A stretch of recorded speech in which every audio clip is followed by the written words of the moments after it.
চ্যানেলে তোমাদের সকলকে স্বাগত। প্রিয় অষ্টম শ্রেণীর ছাত্রছাত্রীরা, আজকে আমরা করব রায়মার্টিন প্রশ্নবিচিত্রা 2024 সালে থার্ড সাবমিটিভ অর্থাৎ তৃতীয় পর্যায়ক্রমিক মূল্যায়নের ভূগোলে 4 নম্বর স্কুলটা ক্লাস 8-এ।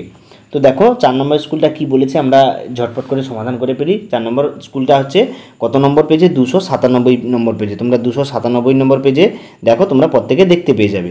তো দেখো কি বলেছে, স্কুলটার নাম হচ্ছে দেখো বেথুন কলেজ গেট স্কুল। তো এই স্কুলের প্রশ্নপত্রগুলো খুব ভালো হয়, আগেও আমরা করেছি। এই স্কুলের প্রশ্নপত্র খুব উন্নত মানের প্রশ্নপত্র। তো একের দাগে দেখো 5টা ম্যাপ পয়েন্টিং দিয়েছে। ম্যাপ পয়েন্টিংগুলো আমি তোমাদের আগে পরে করিয়ে দেবো এবং 1 নম্বর ক্লাসে আমি দেখিয়ে দিচ্ছি ম্যাপ পয়েন্টিং কেমন কী হবে, সেখান থেকে তোমরা দেখে নিতে পারো। তো আমরা মেনলি শুরু করছি এমসিকিউ প্রশ্ন থেকে। 10টা যে এমসিকিউ প্রশ্ন দিয়েছে সেখান থেকে আমরা এক এক করে সমাধান করার চেষ্টা করছি যে কোনগুলোর অ্যান্সার কোনগুলো হবে।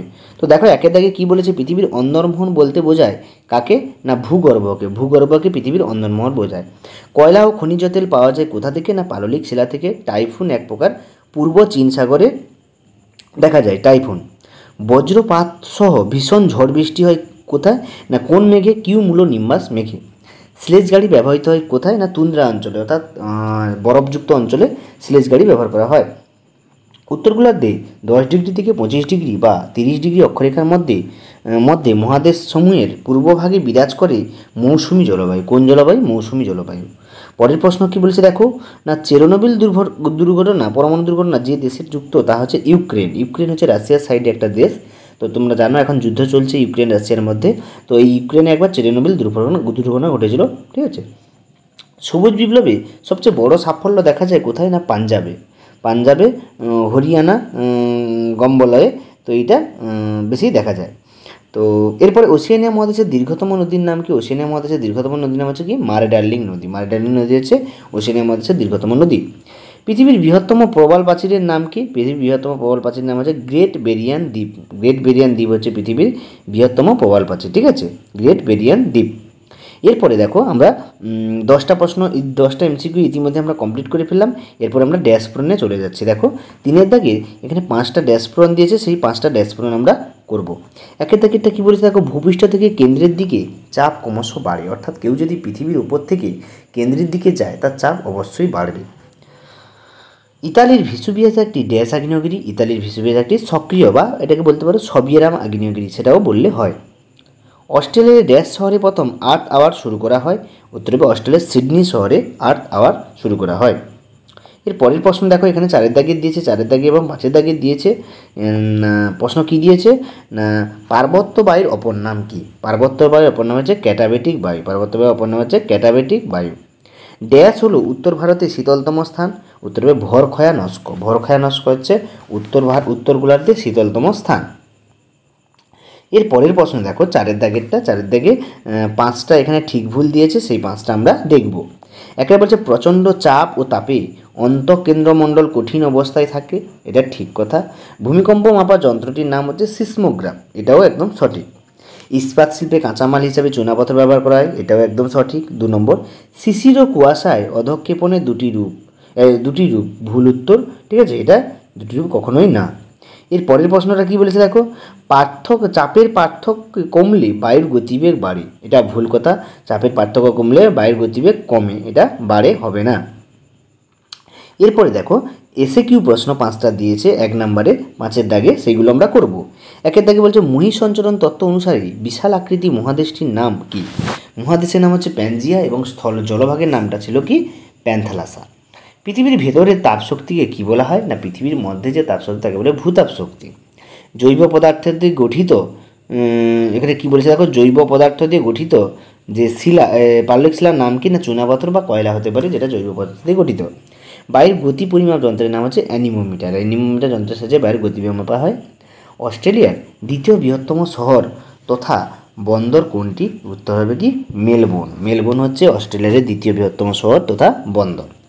এরপরে দেখো এখানে একটা ইন্টারেস্টিং প্রশ্ন দিয়েছি, যেটা অন্য সেটা দেখা যায় না, এই জন্য আমি বলছিলাম এই স্কুলটা খুবই ইম্পর্টেন্ট স্কুল। তো এখানে আমি কে দিয়ে প্রশ্ন দিয়েছে, ভালো করে দেখো প্রশ্নপত্রগুলো আমি পড়ছি। না আমি ইউরেশীয় ও ভারতের পাদের সংযোগস্থলে অবস্থিত একটি নবীনভঙ্গিল পর্বত, আমি হচ্ছে হিমালয়। হিমালয় পর্বতটা হচ্ছে ইউরেশিয়া এবং ভারতের পাদের সংযোগস্থলে অবস্থিত একটি নবীনভঙ্গিল পর্বত। সূর্যের উত্তাপে জল থেকে আমরা সৃষ্টি, আমি হালকা। আমার থেকে শিশির কুয়াশার সৃষ্টি, আমি বায়ুতে ভাসমান অবস্থায় থাকি, আমি কি এটা আছে জলীয় বাষ্প, তোমরা প্রত্যেকে জানতে পারছো বায়ুতে ভেসে থাকে মেঘ আকারে জলীয় বাষ্প। আমার থেকে কালো বর্ণের মাটি তৈরি হয়, ওই মাটিতে কার্পাস চাষ ভালো হয়, আমি হচ্ছে ব্যাসল্ট শিলা, ব্যাসল্ট শিলাতে কালো রঙের হয় এবং এটা কার্পাস চাষ ভালো হয়।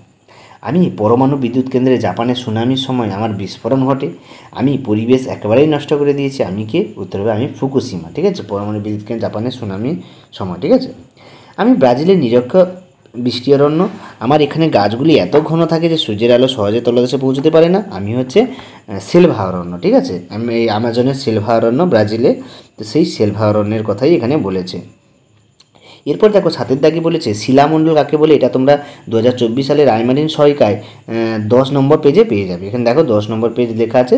এবং ভূমিকম্প তরঙ্গ কি 68 নম্বর পেজে পাবে, রেগোলিত কি 95 নম্বর পেজে পাবে, শিলাবৃষ্টি কি রায়মার্টিন সহায়িকায় 161 নম্বর পেজে পাবে। দেখো 8 দাগের প্রশ্নগুলো কি বলেছে, বায়ু প্রবাহ ও বায়ু স্রোতের মধ্যে পার্থক্য, এটা রায়মার্টিন সহায়িকায় 128 পেজে পাবে। মৌসুমী জলবায়ু অঞ্চলে পৃথিবীর সর্বাধিক জনবহুল কেন, এটা 192 পেজে পাবে। চিপকো আন্দোলন সম্পর্কে জানানো লেখো। ঠিক আছে, চিপকো আন্দোলন সম্পর্কে এটা কোথায় পাবে বলো তো, চিপকো আন্দোলন পাবে 232 নম্বর পেজে পাবে। এবং স্থিতিশীল উন্নয়ন বলতে কী বোঝে, কর্মসূচি কী, এটা 231 নম্বর পেজে পাবে। আর্টেরিয় কূপ কীভাবে গঠিত হয়, এটা 368 নম্বর পেজে পাবে। এবং ক্যান্টারবেরি সমভূমি সম্পর্কে লেখো, এটা 371 নম্বর পেজে পাবে। 9 দাগে দেখো এখানে 3টে প্রশ্ন দিয়েছে, তো সবগুলো অথবা দেওয়া আছে, আমি সবগুলোই পেজ নাম্বার দিয়েছি। দেখো নিউজিল্যান্ডে ভূপ্রকৃতির বর্ণনা দাও, নিউজিল্যান্ডের ভূপ্রকৃতির বর্ণনা, এটা তোমরা পাবে 385 নম্বর পেজে।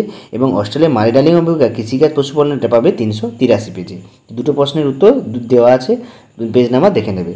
পরিবেশের অবনমন নিয়ন্ত্রণের উপায়গুলি কী কী, এটা রায়মার্টিন সহায়িকার 217 নম্বর পেজে তোমরা পেয়ে যাবে। ভূমধ্য সাগরের জলবায়ু বৈশিষ্ট্য, এটা রায়মার্টিন সহায়িকার 138 নম্বর পেজে পেয়ে যাবে। এবং নিরক্ষীয় জলবায়ু 3টি বৈশিষ্ট্যও পাবে, চান্দুয়া কাকে বলে, এটা 177 নম্বর পেজে, 176 নম্বর পেজে, এই দুটো প্রশ্নের উত্তর। লাস্ট প্রশ্ন কি, নিরক্ষীয় জলবায়ু ও মৌসুমী জলবায়ু অঞ্চলের মধ্যে পার্থক্য, 194 নম্বর পেজে।